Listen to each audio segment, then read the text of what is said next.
expecting to grow flowers in a desert, but I can live and breathe and see the sun in winter time. In a big country, dreams stay with you like a lover's voice far from mountainside. Stay alive.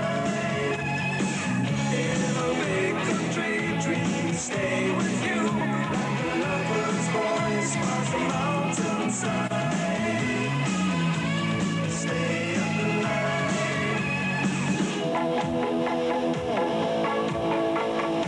So, what were your impressions of America then, Stuart? You just got back really busy. We were doing that much travelling. You never get a chance to really meet anybody or talk to anybody. I was quite surprised with just the vastness of the place. And just the speed of everything, I think it's just really, really fast. Like, everything's got to be done in 5 minutes. It's like every street sort of screams at you, buy this, feed me, go in here. And it's just totally alien to anything I've ever seen before. It's really interesting to go there, actually. It's worth seeing. Now you've got back, it's odd, isn't it, whenever a band's gone away and they've just been a medium success band over in Britain, and you go over and you come back with your laurels on because America's loved you. You always have a bit of a hard time in Britain, don't you? The funny, they don't seem, especially the music press, don't seem to like that happening. Do you think that's going to happen with you? I don't know, I really hope no. I mean, it's not as if a case of it's changed us or changed anything that we're about, really. I mean, we're still about the same things we were about a year ago. And if people want to see it like that, well, fair enough. I don't think the amount of records you sell changes you as a person. I think with certain groups it does. With us, we're neither here nor there with it. It's what we set out to do is try and change the way that people saw music and the way that people reacted towards it. And we're still trying to do the self-same things. We played in Glasgow just as soon as a week after we come back at Barrowlands, and it was brilliant. And people were just amazing.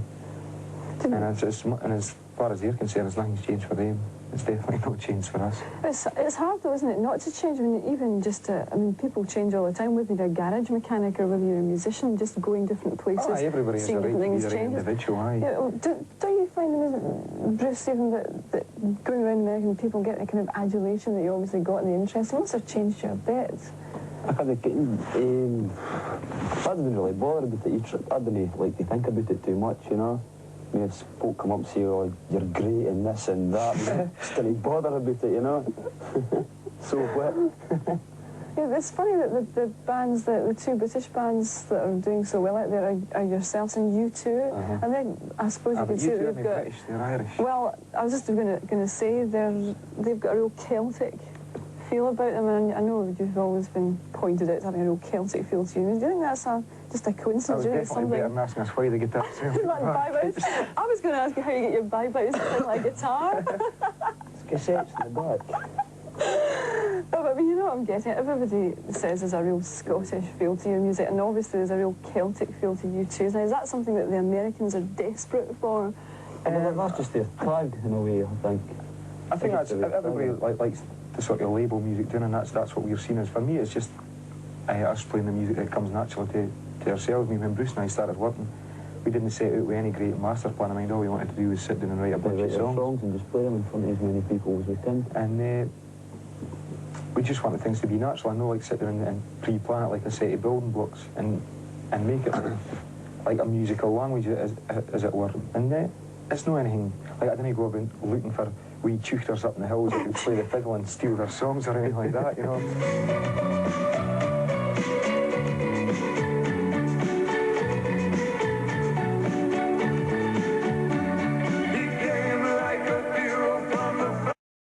Maybe fall by the wayside just in as much as the most important thing to them is being famous and girls waiting for them outside the stage door.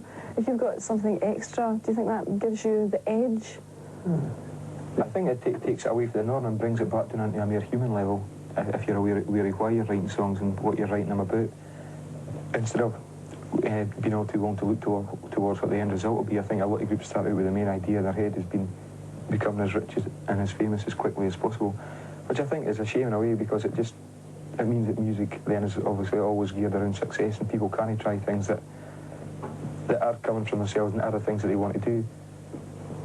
What about the future then? I mean, you've done what you wanted to do and you still are. Can you see yourself stopping when you haven't got anything else to say? Aye. Can't do it forever.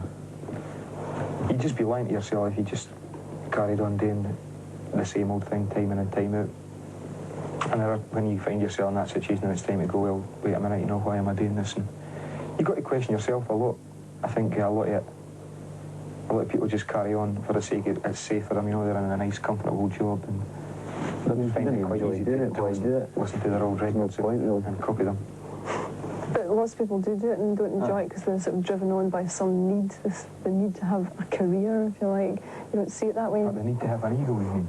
Or an ego, yeah. I'm not expecting to go flowers in the desert.